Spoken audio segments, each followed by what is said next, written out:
ఈ సకల చరాచర జగత్తుకు లయకారకుడు ఆ పరమేశ్వరుడు.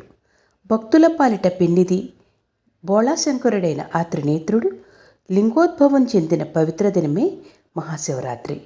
మనసా వాచ ఆ పరమేశ్వరుని స్మరిస్తూ జాగరణలో దైవ సన్నిధిని అనుభూతి చెందడమే ఈ పండుగ పరమార్థం. శివయ్యకు భక్తులంటే ప్రీతి, భక్తులకు శివుడంటే నమ్మకం. అందుకే హరహర మహాదేవ అంటూ భక్తులు రోజు స్తుతిస్తూ నిత్య శివరాత్రి జరుపుకుంటారు.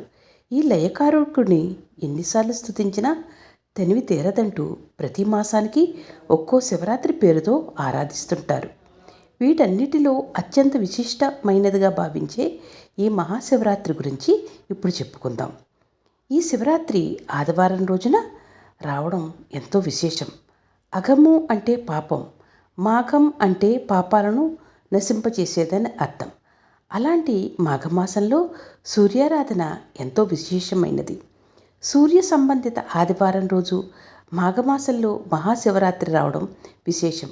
సూర్యుడికి రుద్రుడు అధిదేవత అని, అలాంటి మాఘపు ఆదివారం మహాశివరాత్రి సందర్భంగా సూర్యారాధన శివారాధన కలిపి ఆచరించడం వల్ల పాపాలు తొలగుతాయని నమ్మకం.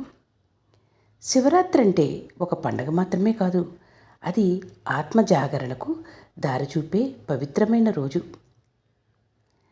ఆ రోజు ఉపవాసం, జాగరణ, శివనామస్మరణ చేయాలి.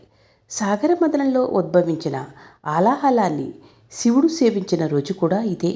అందుకే ఆయన్ని నీలకంఠుడు అన్నారు. పరమశివుడు జ్యోతిర్లింగంగా ఆవిర్భవించిన పవిత్ర ఘట్టమైన లింగోద్భవము ఈరోజే. హిమవంతుడికి కుమార్తె పార్వతీదేవిని శివుడు వివాహం చేసుకున్న గొప్ప రోజు కూడా ఇదే. అందుకే అత్యంత పవిత్రమైన ఈ మహాశివరాత్రి వేళ సూర్యోదయానికి ముందే నిద్రలేచి ఇంటిని పరిశుభ్రంగా ఉంచుకోవాలి. ప్రతి ఒక్కరూ తలస్నానం ఆచరించాలి. శివాలయాన్ని సందర్శించి ఉపవాసాన్ని సంకల్పించుకోవాలి.